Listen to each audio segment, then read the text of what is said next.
ஒத்துமொட்டை India கூட்டணி எடுத்த ஓட்டு ஒரு கட்சி எடுத்துருக்கு. இது கூடவா அவங்களுக்கு நாலேஜ் இல்லைன்னு தான் எனக்கு தெரியல. அதாவது 2019 பார்க்க போனீங்கன்னா 3.33 பிஜேபியோடைய பர்சன்டேஜ். ஆனால் இன்னைக்கு பார்க்க போனீங்கன்னா கிட்டத்தட்ட 11%. அதாவது 4 மடங்கு இனி பிஜேபி வளர்ந்துருக்கு. காங்கிரஸ் 99 இடம் முடிச்சோடனே பெருசாக இன்னைக்கு என்ன ஒன்றா இத்தனை நாள் மம்தா பானர்ஜி வராங்க உள்ளே வந்துட்டாங்க. இப்போ போன மீட்டிங்கில் போகிற முதலமைச்சர் இன்னைக்கு டெல்லி பயணம் ஆகிருக்கிறாரு. இதெல்லாம் ஒன்றுனால டீ பிஸ்கெட் சாப்பிட்டு திருப்பி வந்துடுவாங்க. அப்போ நீங்கள்லாம் 360 வரும், 380 வரும், 400 வரும், 420 வரும்னு சொல்கிறேன். அப்போ ஏன் உங்களுடைய பார்த்து யாரும் கேட்க மாட்டேங்கிறாங்க? அப்போ நீங்கள் எடுத்து கற்றுக்கிறீங்க தப்பா? ஏன் சார் மோடி 400 சொன்னார் வரலன்றீங்க. இப்போ நான் குற்றச்சாட்டு வைக்கிறேன். இன்னைக்கு பத்திரிகையிலேருந்து எல்லாம் ஒரு சேனல் விட்டு விட்டு எல்லா சேனலுமே குறைஞ்சது 400 தொடர்ந்து சொல்றீங்க. அப்போ உங்களுடைய வாக்கு இருந்தால் அப்போ நீங்களும் ஃபேக்கு போலின்னு என்னால் சொல்ல முடியுமா? இன்னைக்கு 40 சீட்டு ஜெயிச்சிட்டேன்னு சொல்கிறாங்க. உண்மையாலுமே சொல்லப்போனால் முதலமைச்சர் ரூமுக்குள்ளே போட்டு கதறி அழுந்திருக்காரு. கிட்டத்தட்ட 9% ஓட்டு இன்னைக்கு திமுக கை விட்டு போயிடுச்சு. அதிமுகலேருந்து 10% ஓட்டு போயிடுச்சு. யாருக்கு போச்சு? இன்னைக்கு மக்கள் இடத்துல போய் பிரதமருடைய திட்டத்தை போய் கொண்டு சேர்த்துருக்கிறோம். ஊழல் பண்ணுறது இதெல்லாம் இன்னைக்கு மீடியா முன்னாடி கொண்டு நிற்க வச்சிருக்கிறோம். ஒவ்வொரு விஷயத்தையும் நம்ம மாநில தலைவர் அண்ணாமலை அப்டேட் பண்ணுறதா இல்லையா? இன்னைக்கு திருமாவளவன் சொல்கிறாரு வாய்ப்பே இல்லைன்னு சொல்கிறாரு. திருமாவளவன் இன்னைக்கும் சொல்கிறேன் அவர் ஒரு புரோக்கர். ஏன்னா உண்மையிலுமே சொல்லப்போனால் இது ஒரு ஜாக்பாட் லாட்ரி சீட்டில் அடித்தா மாதிரி தான் திமுக அடிச்சிருக்குது. ஏன்னா அந்தளவு எதிர்ப்பலை இருந்து இவங்கள மக்கள் தேர்ந்தெடுத்ததுக்கு காரணம் சில கன்ஃபியூஷனில் தான் அவங்களுக்கு அந்த ஜாக்பாட் அடிச்சிருக்கிறது தவிர மக்கள் விரும்பி அவங்களுக்கு போடலை.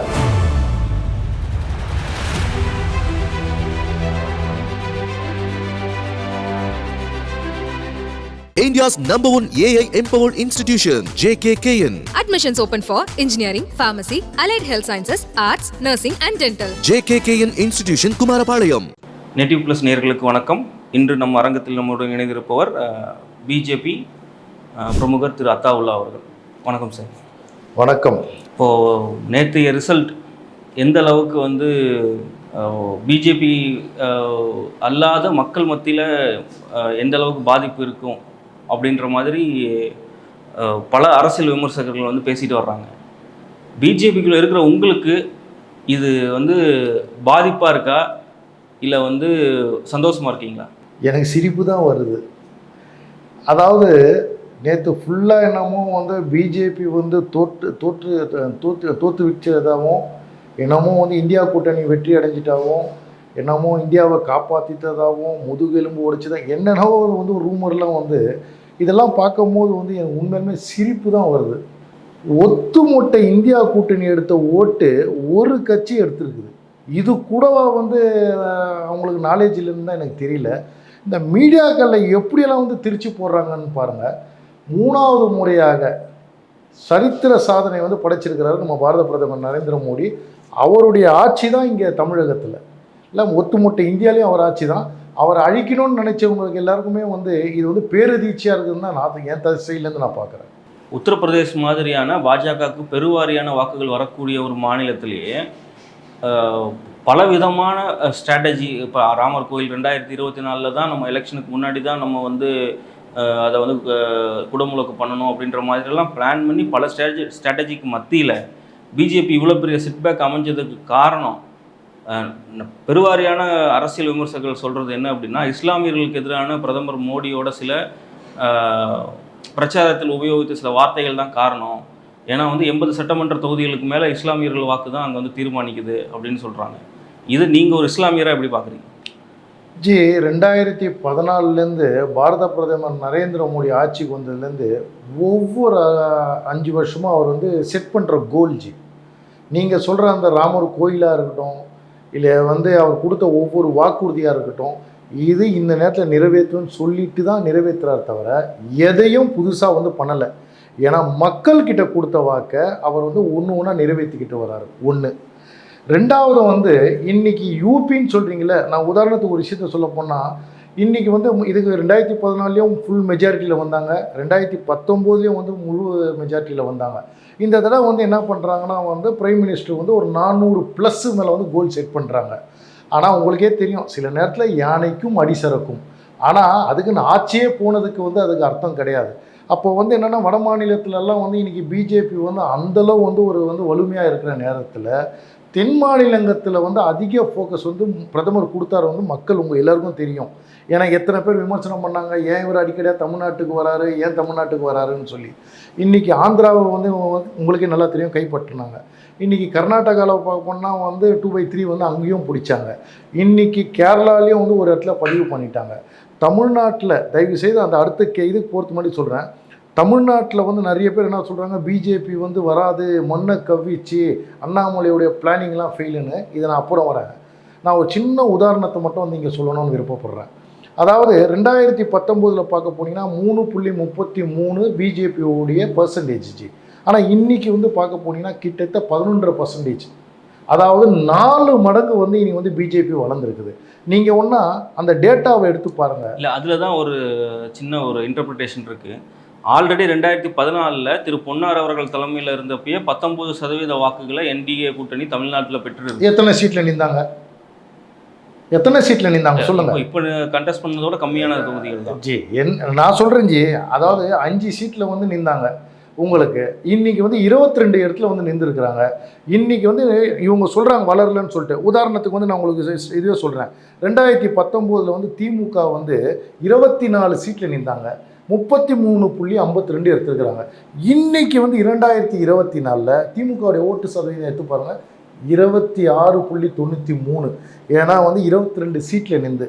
ஆனால் பிஜேபியோட வந்து கம்பேர் பண்ணும்போது கிராஃப் வந்து இப்படி தான் போயிருக்குது தவிர இறங்கலை. இன்றைக்கி வந்து 40 சீட்டு ஜெயிச்சிட்டேன்னு சொல்கிறார்ல, உண்மையாலுமே சொல்லப்போனால் முதலமைச்சர் வந்து ரூமுக்குள்ளே போட்டு கதறி அழுன்னு இருப்பார்.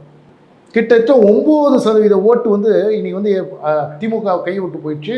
அதிமுகலேருந்து வந்து 10% ஓட்டு போயிடுச்சு. யாருக்கு போச்சு? ஏன் மக்கள் தான் அவங்கள நம்பின்னு இருக்கிறாங்கல்ல. நீங்கள் சொன்னீங்களே இந்த மாய தோற்றம், ஜாதியை வச்சு அரசியல் பண்ணுறாங்க, யார் பண்ணுறாங்க வந்து இப்போ மக்களுக்கு தெரிஞ்சு போச்சு.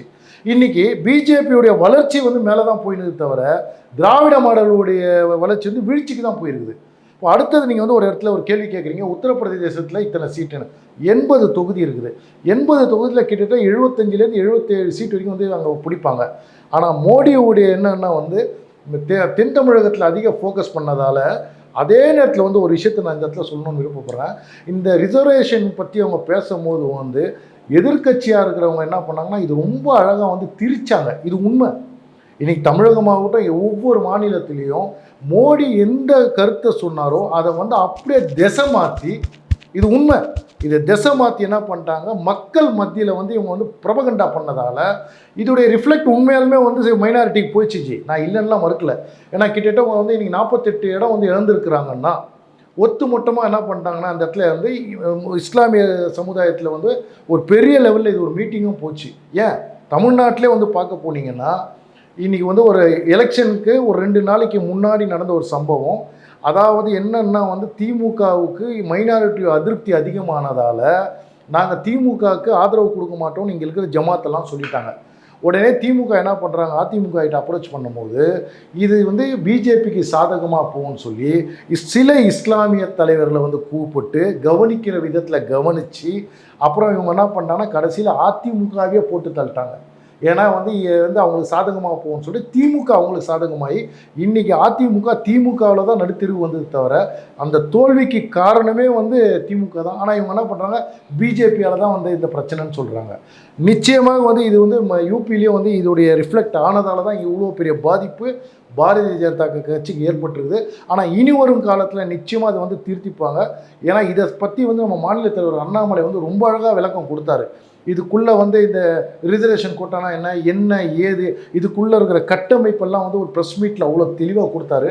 ஆனால் வந்து தமிழக மக்கள் புரிஞ்சுக்கிட்டாங்க. ஆனால் என்னென்னா அந்த நார்த் சைடில் வந்து என்ன பண்ணிட்டாங்கன்னா வந்து வலுவாக வந்து அதுக்கு வந்து ஒரு மாயை கிரியேட் பண்ணி அதோடைய தாக்கம் வந்து இருக்கிறது உண்மை.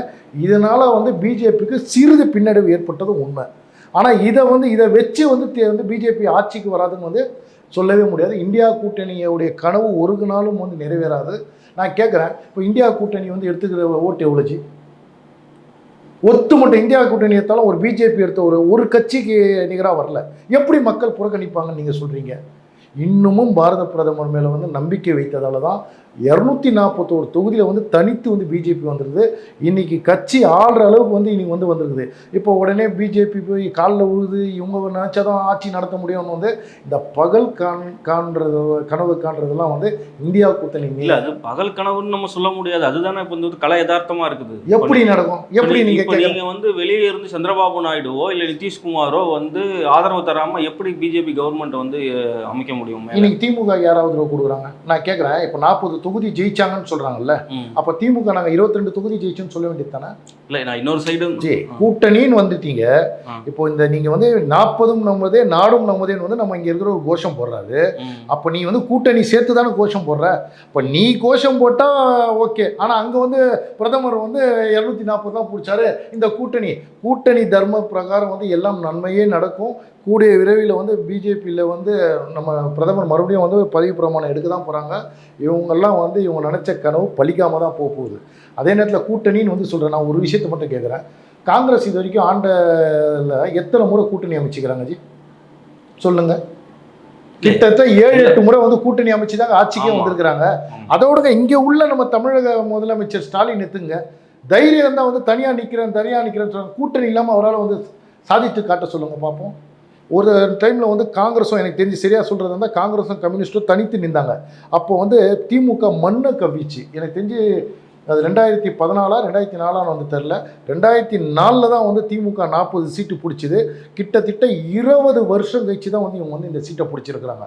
இவங்க மக்கள் வந்து சரியான பாடம் புகுத்துனாங்க. மக்கள் சரியான பாடம் புகுத்தாங்கன்னா நான் மக்களை பார்த்து கேட்குறேன், 20 வருஷம் திமுகவுக்கு பாடம் புகுத்துனது திமுக உணரல. இன்றைக்கி வந்து காங்கிரஸ் வந்து 75-80 ஆண்டு காலமாக வந்து அவங்க இருக்கிறாங்க. அவங்க 15 வருஷமாக ஆட்சிக்கே வர முடியல. அப்போ மக்கள் யாருக்கு பாடம் புகுத்துறாங்க? இல்லை இப்போது இது இந்த மாதிரியான தர்க்கங்கள் ஏற்பட காரணம் என்ன அப்படின்னா, காங்கிரஸ் முக்து பாரத் அப்படின்ற ஒரு முழக்கத்தை எடுத்துகிட்டு தான் பிரதமர் மோடி வந்து 2014 கூட 2019 2 எலெக்ஷன்லேயுமே அவரோட பிரதான முழக்கங்கள் அதுவாக இருந்தது. ஆனால் இப்போ 2024 எலெக்ஷனில் அந்த முழக்கங்கள் எங்கேயுமே பேசின மாதிரி தெரியல. மோடியின் கேரண்டின்னு ஃபஸ்ட்டு ஆரம்பித்தாங்க. ஆப்கே பார் 400 பார்ன்னு சொல்லி சொன்னாங்க. அதுக்கப்புறம் வந்து பார்த்தா ரிசர்வேஷன் கோட்டாவை எடுத்து, இது எல்லாமே ஒவ்வொரு டைமும் இந்த எலெக்ஷனோட கேம்பெயின்லேயே மாறிட்டு வந்து தெரியுதுல்ல. அப்போ வந்து பிஜேபியோட ஹைகமாண்டுக்கு நம்மளுக்கு இந்த சரிவு வரும் அப்படின்றது முன்னாடியே அசஸ் பண்ண மாதிரி தானே இருக்குது. அது உதாரணமே ஒன்று சொல்கிறேன். தமிழக முதலமைச்சர் வந்து ஒவ்வொரு தடவை வந்து ஒவ்வொரு அறிக்கை கொடுத்து நீங்கள் பார்த்தது இல்லையா? வீடு தேடும் கல்வி, வீடு தேடி மருத்துவகம், உங்களில் நான், உங்களுக்குள் ஒருவன், பஞ்சு டைலாக்லாம் அவர் பேசலாம். ஒரு பாரத பிரதமர் பேசக்கூடாதா? பாரத பிரதமர் பொய்யா பேசலையே. அவர் என்ன சொன்னார்?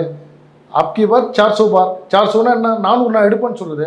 நான் கேட்குறேன், அதில் வந்து நினைக்கிறது தப்பு இல்லையா? ஒரு அஜெண்டாவை நம்ம ஃபிக்ஸ் பண்ணிட்டு அது பிரகாரம் போகிறது வந்து இதை தவிர அது தப்பு இல்லை. ஆனால் அது வந்து பிரச்சாரத்தோட இறுதி பகுதி வரைக்கும் அது கண்டினியூ ஆகலையே. இடையிலேயே வந்து வேறு இடத்துல டைவெர்ட் ஆகிடுச்சு. இல்லை ஏங்க, சாதாரணமாக இங்கே இருக்கிற கம்யூனிஸ்ட்டு இன்னைக்கு தமிழ்நாட்டில் ஒன்று பேசுகிறாங்க, கேரளாவில் ஒன்று பேசுகிறாங்க. நீங்கள் அதை கேட்க மாட்டேன்றீங்க. அது ஏன்னா பிரதமர் பேசுகிறது மட்டும் நீங்கள் உறுத்து வந்து கேட்குறீங்க. ஒவ்வொரு இல்லை சார், அதாவது ஒரு எலெக்ஷன் டைமில் வந்து நான் ஒன்று விஷயம் கேட்குறேன். ஒவ்வொரு எலெக்ஷனில் ஒவ்வொரு இடத்துல ஒவ்வொரு வாக்கு உறுதி போட்டாங்கன்னா அந்தந்த மாநிலத்துக்கு என்ன தேவையோ அதை தான் பேச முடியும் சார். இப்போ தமிழ்நாட்டில் இருக்கிற பிரச்சனை எடுத்துகிட்டு போய் யூபியில் பேச முடியுமா? யூபியில் இருக்கிற பிரச்சனை போய் குஜராத்தில் பேச முடியுமா? என்ன நீடோ அந்த நீடை தான் சார் பேச முடியும். ஆனால் அதாவது ஓப்பனாக சொல்ல போனோன்னா வந்து மீடியாக்கள், நான் உங்களை சொல்ல, ஒரு சில மீடியாக்கள் வந்து கையில் வச்சுக்கிட்டு எந்த அளவு வந்து ஒரு மாயை கிரியேட் பண்ணுமோ அதளவு மாயை கிரியேட் பண்ணாங்க. இது வரைக்கும் 10 வருஷத்தில் வந்து மக்கள் வந்து நேருக்கு நேராக தான் வந்து பிரதமர் சந்தித்தார். அதன் மூலமாக தான் வெற்றி அடைஞ்சார் தவிர அவர் மீடியாவையும் பத்திரிகையும் வந்து சொல்ல. அப்படி பார்க்க போனால் அப்போ நீங்கள்லாம் வந்து 360 வரும், 380 வரும், 400 வரும், 420 வரும்னு சொல்கிறேன். அப்போ ஏன் உங்களுடைய பார்த்து யாரும் கேட்க மாட்டேன்றாங்க? அப்போ நீங்கள் எடுத்த கருத்து கணிப்பு தப்பா? ஏன் சார் மோடி வந்து 400 சொன்னார் வரலன்றீங்க. இப்போ நான் வந்து குற்றச்சாட்டு வைக்கிறேன். இன்றைக்கி பத்திரிகையிலேருந்து எல்லாம் ஒரு இது சேனல் விட்டு வைக்கல, எல்லா சேனலுமே குறைஞ்சது 400 தொடர்னு சொன்னீங்க. அப்போ உங்களுடைய வாக்கு தான். அப்போ நீங்களும் ஃபேக்கு போலின்னு என்னால் சொல்ல முடியுமா? இல்லை, பொதுவாகவே இந்தியா ஃபுல்லாக இருக்கக்கூடிய எல்லா ஊடகங்கள்லையுமே எக்ஸிட் போல் ஒரே மாதிரி தான் வந்தது. 300+ சீட்டு வாங்குவாங்க, 320 சீட் ப்ளஸ் வாங்குவாங்கன்றது தான் இருந்தது. ஆனால் மக்களோட தீர்ப்பு வந்து அதுக்கு நேர் எதிர்மறையாக இருக்குது. இது நிறையா தேர்தல்கள் நம்மளுக்கு முன்மாதிரி இருக்குது. எக்ஸிட் போல் ஒரு மாதிரி இருக்கும், மக்களோட தீர்ப்புகள் ஒரு மாதிரி இருக்கிறது நடக்கத்தானே செய்யும். இதுக்கு ஊடகங்களை மட்டும் நம்ம ப்ளேம் பண்ணி எப்படி அதை சொல்கிறது? சார் இது வந்து ஒன்று சொல்ல போனால் இதுக்கு முன்னாடி அந்த அனுபவம் வந்து பிஜேபிக்கு உண்டு. தயவு செய்து வந்து வெற்றி தோல்வியை நம்பி எங்களுடைய பிரதமர் வந்து பயணிக்கலை. 2019 இதே பிரதமர் நரேந்திர மோடி சொன்ன ஒரு விஷயத்தை நான் நினைவு பண்ணுறதுக்கு கடமைப்பட்டுக்கிறேன். நான் ஆட்சிக்கு வந்தாலும் வரனாலும் என்னுடைய சேவை தொடரும். இப்போ கூட வந்து பார்க்க போனால் பிரதமர் வந்து ஒரே விஷயம், இந்த நாட்டை எப்படி வந்து 3வது இடத்துக்கு கொண்டு போகணும், பொருளாதாரத்தை எப்படி கொண்டு போகணும், நம்ம மக்கள் எந்த அளவு முன்னேற்றம் அடையணும், இதுதான் தாட்டு தவிர அவர் எங்கேயுமே ஒரு விஷயத்த சொல்கிறேன் கேட்டுங்க. இன்றைக்கி ராக்கெட் டேபிள்லேருந்து எல்லா விஷயத்தையும் பிரதமர் சொல்கிற விஷயம், நம்ம முயற்சி, நம்ம சுயசார்பு, நம்ம நாடு, அது எதிர்கட்சியாக இருக்கட்டும் ஆளுங்கட்சியாக இருக்கட்டும், ஒவ்வொரு நல்ல விஷயத்துலையும் வந்து அவர் வந்து எல்லாரையும் தான் சேர்த்துறாரு. 140 கோடி மக்களையும் சேர்த்து தான் சார் சொல்கிறாரு. ஆனால் இங்கே இருக்கிற திமுக ஆட்சி வந்து பார்க்க போனீங்கன்னா, நாங்கள் பண்ணோம், முதலமைச்சர் ஸ்டாலின் பண்ணார், இவர் பண்ணார், தற்பெருமை தான் பேசுகிறாங்க தவிர பாரத பிரதமர் நரேந்திர மோடி இந்த மாதிரி பேசுகிற ஒரு வீடியோ நீங்கள் எடுத்து போட்டுருங்க சார். சரி, இப்போ நம்ம தமிழகம் பாஜக பக்கம் வருவோம் வாங்க. தமிழக பாஜகவில் ஃபஸ்ட்டு எலெக்ஷன் அறிவித்த உடனே பிரதமர் மோடி அறிவிக்கிறதுக்கு முன்னாடி இருந்தே ஒரு 2 வாரத்துக்கு முன்பு இருந்தே நிறையா முறை வந்து தமிழகத்திற்கு வந்து பிரச்சாரம் மேற்கொள்ள வந்தது நம்ம அடிக்கடி பார்த்தோம். இன்மன் எண் மக்கள் யாத்திரையோட நிறைவு விழாவிலேருந்து ஆரம்பித்தோம் அப்படின்னா அவர் வந்து திருநெல்வேலியில் கடைசியில் முடிக்கிற வரைக்கும் கிட்டத்தட்ட ஒரு 10-11 தடவைக்கு மேலே தமிழகம் வந்து இங்கே பிரச்சாரம் மேற்கொண்டார். மிக கடுமையான விதத்தில் அவர் உழைச்சார். இங்கே தமிழகம் வந்து போகிறது, 3 நாள் தங்கினார், 2-3 தடவை 3 நாள் அந்த மாதிரிலாம் ட்ரிப் இருந்தது. இதை தாண்டி இவ்வளோ தூரம் கான்சன்ட்ரேட் பண்ணி ஒர்க் பண்ணதையும் தாண்டி தமிழ்நாட்டில் ஒரு சீட்டு கூட வர முடியல, 11 தொகுதியில் டெபாசிட் போயிடுச்சு இப்படின்றத தமிழக மக்கள்கிட்ட எந்த விதத்தில் போய் பண்ணாலும் பிஜேபி வர முடியாது அப்படின்ற சூழ்நிலை தான் இருக்குதா? உதாரணத்துக்கு ஒன்று சொல்கிறேன். மாநில தலைவர் அண்ணாமலை பதவி ஏற்றவுடனே கண்டிப்பாக இது இருக்கும், அப்டேட் பண்ண பாருங்கள். தமிழ்நாட்டில் பிஜேபி வரணும்னா நாளைக்கே வரும்னு சொல்லி அவர் சொல்லலை. முதல்ல அவர் சொன்னது விஷயந்தான், நம்ம எல்லாம் வந்து ஒன்றா இணைந்து கடுமையாக உழைக்கணும்.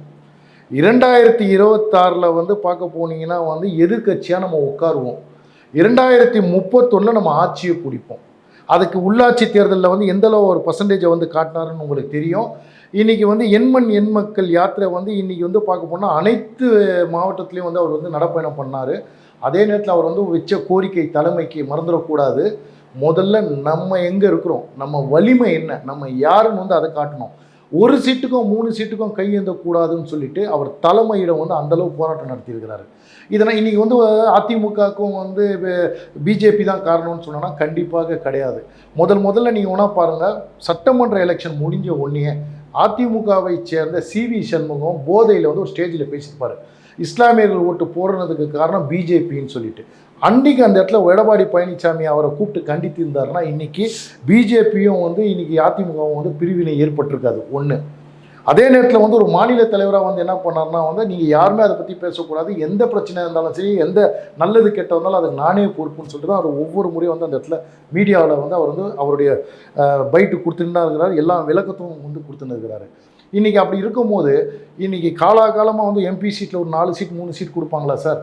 இன்றைக்கி அதே மாதிரி வந்து அவங்கக்கிட்ட நம்ம கையேந்திர நிலைமை போய் இன்றைக்கி தமிழ்நாட்டில் 3வது இடத்துல வந்து இன்றைக்கி வந்து கொண்டு வந்துட்டு இப்போ நாளைக்கே சட்டமன்ற தேர்தலில் வரும்போது வந்து 10 சீட்டுக்காக போய் நம்ம பிஜேபி நிற்கும். கிட்டத்தட்ட 150 சீட்டு 120 சீட் கொடுக்கணும்னு கேட்பாங்க. ஏன்னா இன்றைக்கி அதிமுகவுடைய வாக்கு வங்கியும் 10% இறங்கிடுச்சு, இன்றைக்கி திமுகவுடைய வாக்குவும் வந்து 10% இறங்கி இன்றைக்கி வந்து பிஜேபி வந்து வந்து தமிழ்நாட்டில் ஊன்றுச்சின்னு சொல்லி அண்ணாமலை வந்து சக்ஸஸ் காட்டிட்டார். ஒன்று, இதை பாரத பிரதமர் நரேந்திர மோடி வந்து என்ன பண்ணுறாரு, முழு ஆதரவு கொடுத்து இன்றைக்கி தமிழகத்தில் சார் நீங்கள் வந்து என்ன டெபாசிட்டா, நாங்கள் சீட்டே பிடிக்கல, அப்புறம் எப்படி சார் டெபாசிட்டு? முதல்ல நாங்கள் எங்களுடைய கரங்களை வலிமைப்படுத்துகிறோம் சார். இன்றைக்கி மக்கள் இடத்துல போய் பிரதமருடைய திட்டத்தை போய் கொண்டு சேர்த்துருக்குறோம்.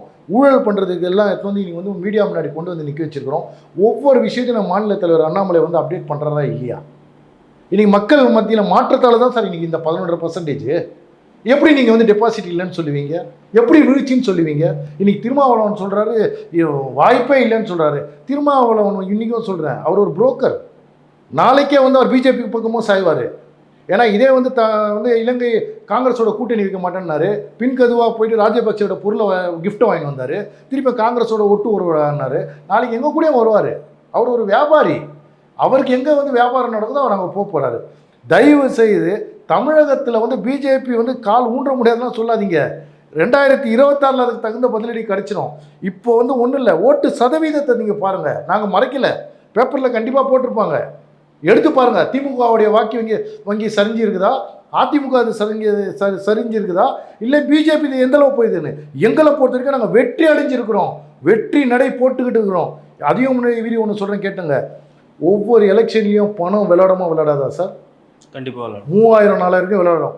இந்த தடவை எங்களுடைய வேட்பாளர்லாம் வந்து எங்கேயாவது ₹1 கொடுத்தது மீடியா உங்களுக்கு நீங்கள் கேள்விப்பட்டிருக்கீங்களா? நேர்மையான முறையில் வந்து களத்தில் இறங்கினாங்க, மக்களை சந்தித்தாங்க. இன்றைக்கி வந்து ஒவ்வொரு வேட்பாளர் எடுத்துக்கிற ஓட்டு சதவீதம் பாருங்கள் சார். இதற்கு யார் சார் காரணம்? அது மட்டும் இல்லை, இன்றைக்கி வந்து திமுக வந்து ₹300 ₹500 கொடுத்ததான் நான் கேள்விப்பட்டேன்.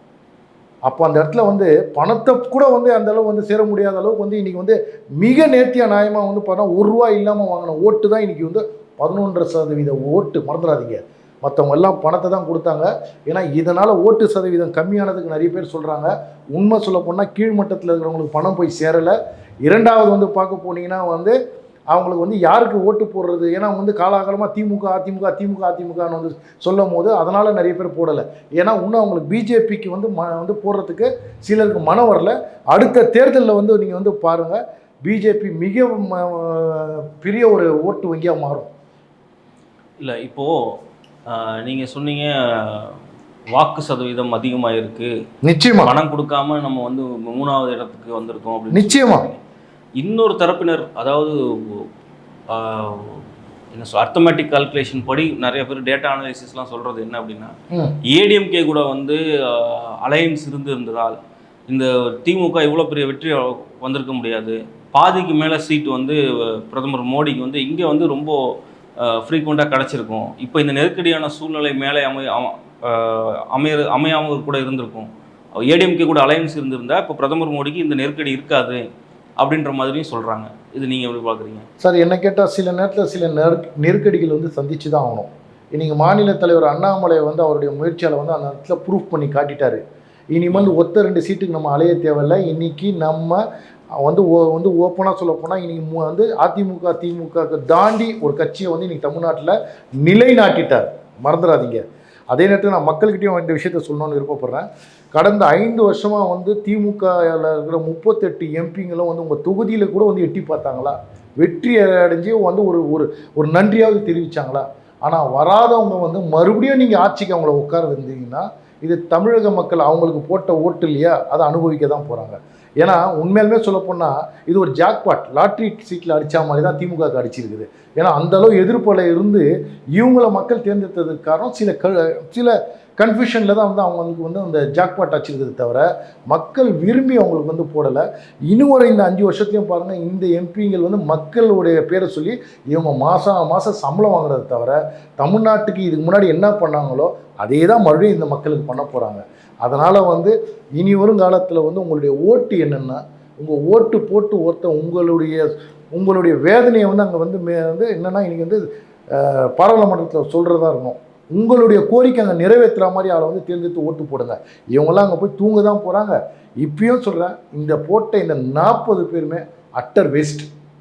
இல்லை, இப்போது தமிழ்நாடு சட்டமன்ற தேர்தல்களோட வரலாறுகள் பார்த்தீங்க அப்படின்னா, அதுக்கு முன்பு நடக்கக்கூடிய நாடாளுமன்ற தேர்தலில் யார் பெருவாரியான தொகுதிகள் பெறுறாங்களோ அவங்க தான் வந்து சட்டமன்றத்தில் ஜெயிப்பாங்க. அப்படி தான் நம்ம இப்போ கடந்த வரலாறுகள் எல்லாமே அப்படி தான் இருக்குது.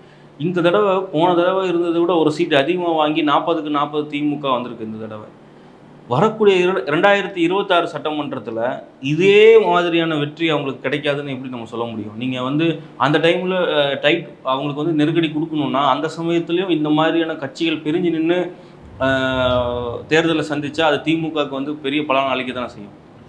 இது மாநில தலைவர் அண்ணாமலை நிச்சயமாக இது வந்து அவருக்கு இது கவனத்தில் எடுத்துப்பார். இது சம்மந்தமாக எனக்கு மேலிடத்தில் அவர் நிச்சயமாக டிஸ்கஸ் பண்ண. நம்மளே இவ்வளோ பேசும்போது ஒரு மாநில தலைவராக அவர் எந்த அளவில் வந்து அவர் பெரிய அதாவது ஒரு மீட்லாம் பண்ணி இதுக்கு அடுத்த கட்ட நடவடிக்கைலாம் என்ன மாதிரி எடுக்கணும். ஏன்னா இப்போயே அவர் சொல்லிட்டார், இங்கே வந்து ஒன்று நம்மளுக்கு வந்து குறைஞ்ச நாட்கள் தான் இருக்குது, மறுபடியும் வந்து நம்ம வேலை பண்ணணும்னு சொல்லிட்டு. அதே நேரத்தில் வந்து என்ன ஒன்றா வந்து எங்கள் தலைவர் வந்து எந்த மாதிரி வந்து எங்களை கைட் பண்ணுறாங்களோ அந்த வழியாக வந்து நாங்கள்லாம் நடக்கிறோம். நிச்சயமாக வந்து இது வந்து உணர்த்தி இருக்குது. இது அடுத்த காலத்துக்கு எப்படி போகணும்னு சொல்கிறதால இது எல்லாமே என்ன சார், மனுஷனாக இருந்தால் எல்லாம் வந்து என்ன சொல்கிறத ஒரு அப்ஸ் அண்ட் டவுன்ஸ் இருக்க தான் செய்யும். இந்த நான் டவுனுன்னு சொல்கிறது வந்து என்னென்னா வந்து அடுத்த லெவலுக்கு போகிற ஒரு இதுவாக வந்து நாங்கள் எடுத்துகிட்டு அதுக்கு ஏற்ற மாதிரி நாங்கள் இங்கே வந்து எங்கள் மாநில தலைவர் சொல்கிற மாதிரி நாங்கள் செயல்படுத்துவோம். ஆனால் நீங்கள் சொல்கிற மாதிரி தமிழக வந்து இன்றைக்கி வந்து பார்க்க போனால் நான் முன்னாடியே சொன்ன மாதிரி 40 இடம் வந்து ஸ்டாலின் அவர்கள் ஜெயிச்சு இருந்தாலும் கூட அவர் மனசுக்குள்ளே நிம்மதி இருக்காது. பல லட்சம் ஓட்டு அவங்க இழந்திருக்கிறாங்க. இன்றைக்கி அது வந்து பிஜேபிக்கு சாதகமாக இருக்குதுன்னு சொல்லி அவர் மனசாட்சிக்கு நல்லா தெரியும். எங்களை பொறுத்த வரைக்கும் எங்களுடைய பயணம் தொடரும். கண்டிப்பாக 2026 களம் மாறி இருக்கும். இதோடைய ரிஃப்ளெக்ட் அங்கே இருக்காது, இருக்க போவதும் கிடையாது. இல்லை, நீங்கள் ஒரு ஸ்டாலின் 40 சீட்டு வாங்கினவர் வந்து மன வருத்தத்தில் வேதனையில் இருக்காருன்னு சொல்கிறீங்க. கவர்மெண்ட் ஃபார்ம் பண்ணக்கூடிய டெல்லி பிஜேபிக்கு வந்து தானே அந்த நெருக்கடி இருக்கிற மாதிரி தானே இருக்குது. இப்போது ஒரு சந்திரபாபு நாயுடுவோ நிதிஷோ யாரோ ஒருத்தர் வந்து சப்போர்ட் பண்ணணும். சப்போர்ட் பண்ணால் கூட பின்பு வரும் காலங்களில் வந்து அவங்களோட டிமாண்டுக்கெல்லாம் பிரதமர் மோடி வந்து தலையசைப்பாரா? ஏன்னா பிரதமர் மோடிக்குன்னு சில கொள்கைகள் இருக்குது, அதுக்கு பின்னாடி ஆர்எஸ்எஸ்ன்னு ஒரு கொள்கைகள் இருக்குது. இதை தாண்டி சந்திரபாபு நாயுடுக்கும் நிதிஷ்குமாரோட சில சஜஷன்ஸையோ இல்லை ரொம்ப அடமெண்ட்டாக ஏதோ ஒரு விஷயம் வேணும்னு கேட்டாவோ இதெல்லாம் பண்ண முடியாத சூழ்நிலை தானே பிஜேபிக்கு இருக்குது. இந்த மாதிரியான நெருக்கடிகளுக்கு மத்தியில் ஸ்டாலின் இல்லையே, நீங்கள் இதை எப்படி சொல்கிறீங்க? இது சார், தயவு செய்து ஒரு விஷயத்தை திருத்திக்கணும். மோடி என்னமோ சர்வாதிகாரம் பண்ணுற மாதிரி நீங்கள் பேசுறதே முதல்ல சரியில்லை. சர்வாதிகாரி அதாவது ஒரு விஷயத்தை ஒரு நாட்டின் நலனுக்கு வந்து நல்லது எது கெட்டது எதுன்னு வந்து அவர் வந்து என்னென்னா ஒரு கமிட்டி வச்சு அந்த கமிட்டியில் எடுக்கக்கூடிய ஒரு முடிவு தான். ஆனால் இது வரைக்கும் பார்க்க போனால் எல்லாமே வந்து என்னென்னா லோக்சபாவும் சரி ராஜ்யசபாவில் வைக்கிறாங்க. ஆனால் இது அரசியல் பண்ணணும்னு சொல்லிட்டு தான் வந்து எதிர்க்கட்சிகளுடைய நிலைமை தவிர அவர் வந்து என்னென்னா வந்து எதையும் தனிச்சையாக முடிவு எடுக்கலை. இதுதான் உண்மை. எந்த ஒரு விஷயமா இருந்தாலும் அதே நேரத்தில் வந்து நீங்கள் சொல்கிற மாதிரி வந்து பிரதமர் வந்து அந்த விஷயத்தில் வந்து ஸ்டடியாக தான் இருப்பார். இது மக்களுக்கு நல்லதுன்னா நீங்கள் சொல்கிற மாதிரி இந்த கூட்டணி கட்சிக்காரர் தலைவர்களை கன்வின்ஸ் பண்ணுவார். இதுக்கு நல்லதுங்க இதுக்குன்னு சொல்லும் போது நிச்சயமாக வந்து பார்க்க போனால் சந்திரபாபு நாயுடுவாக இருக்கட்டும் இல்லை யாராக இருந்தாலும் இருக்கட்டும் பாரத பிரதமர் நரேந்திர மோடிக்கு முழு ஒத்துழைப்பு கொடுப்பாரு. எந்த ஒரு நெருக்கடி இல்லாமல் இந்த இந்தியா கூட்டணிகளுக்கெல்லாம் வந்து பகல் கனவு காண்றாங்க, அது பலிக்காது. இன்றைக்கி வந்து ஏன்னா பிரதமர் அவர் அக்கல்ல வச்சு கூட்டும் போல் அவர் குடும்பத்துக்காக அவர் சம்பாதிச்சு வைக்கல, அவர் 10 தலைமுறைக்கு வந்து அவர் சொத்து சேர்த்தும் வைக்கல. ஏன்னா இதெல்லாம் இவங்க பேசுறதுக்கு அருகதையும் இல்லை. அதே நேரத்தில் இந்த இடத்துல வந்து சொல்கிறேன், கூட்டணி அமைச்ச காங்கிரஸ் வந்து 44 இடம் பிடிச்சாங்க. அப்புறம் 2019 55 இடம் பிடிச்சாங்க. இப்போ ஒரு 99 இடம் பிடிச்சாங்க. 55 இடம் பிடிச்சவங்க உடனே ராஜினாமா பண்ணிட்டு போனவர் தான் உங்களுடைய இந்தியா கூட்டணியுடைய தலைவர் யார்? ராகுல் காந்தி. மறந்துடாதீங்க. ஏன்னா எங்கே வந்து அவர் தோண்டு போயிடுறாரு நீங்களே பார்க்கணும். ஆனால் எங்கள் பிரதமர் இருக்கிறாரு அவர் தோண்டு போக மாட்டார். அவர் இரும்பு மனிதர். அவர் திடகாத்தமான எந்த ஒரு முடிவும் எடுப்பார், அதை நோக்கி பயணம் பண்ணுவார். நீங்கள் அதை பற்றிலாம் கவலையே படாதீங்க. இதனால் எந்த ஒரு மக்களுக்கும் எந்த ஒரு பாதிப்பும் வராது. ஆனால் இவங்க என்னடானா கீழே விழுந்தாலும் மீசையில் மண்ணு ஓட்டலன்னு சொல்லிட்டு இன்றைக்கி பிஜேபி தோத்திச்சுன்னா நான் மக்களை பார்த்து கேட்குறேன். மொத்தமாக 240 சீட்டு பிடிச்சிருக்கிறாங்க. ஆட்சி அமைக்கிற அளவுக்கு வந்து பிடிச்சிருக்கிறாங்க. இன்றைக்கி இந்தியா கூட்டணியில் நீங்கள் சொல்கிற மாதிரி நிதிஷா இருந்தாலும் சரி சந்திரபாபு நாயுடு இருந்தாலும் சரி 2 பேருமே ஆதரவு கொடுத்தாலும் ஆட்சி வர முடியுமா? நீங்கள் சிந்திங்க. வர முடியாது, அவங்களால முடியாது. அதனால் அவங்க என்ன பண்ணுறாங்கன்னா வந்து காங்கிரஸ் 99 இடம் முடிச்சோடனே பெருசாக இன்றைக்கி என்ன ஒன்றா இத்தனை நாள் மம்தா பானர்ஜி வராதவங்க உள்ளே வந்துட்டாங்க. இந்த போன மீட்டிங்கில் போகாத முதலமைச்சர் இன்றைக்கி வந்து டெல்லி பயணமாயிருக்கிறாரு. இதெல்லாம் ஒன்றும் இல்லை, டீ பிஸ்கெட் சாப்பிட்டு திருப்பி வந்துடுவாங்க. இல்லை பார்ப்போம். நீங்கள் வரும் இன்னைக்கு வந்து சாயங்காலம் ஒரு 6 மணிக்கு மேலே என்டிஏ கூட்டணி கட்சிகள் மீட்டிங் இருக்குது. இதில் என்ன முடிவெடுக்கப்படுது, அடுத்தடுத்த இந்தியா கூட்டணியோட நகர்வுகள் எப்படி இருக்கும், இதெல்லாம் நம்ம வந்து பொறுத்திருந்து கண்டினியூஸ் பண்ணி பார்ப்போம். நாட்டு மக்களுக்கு நல்லதே நடக்கும், நம்புங்க. உங்கள் நேரத்தையும் எங்களுக்காக ஒதுக்கி வந்ததுக்கு ரொம்ப நன்றி. ஜெய்ஹிந்த். India's #1 AI empowered institution, JKKN. Admissions open for engineering, pharmacy, allied health sciences, arts, nursing and dental. JKKN Institution, Kumarapalayam.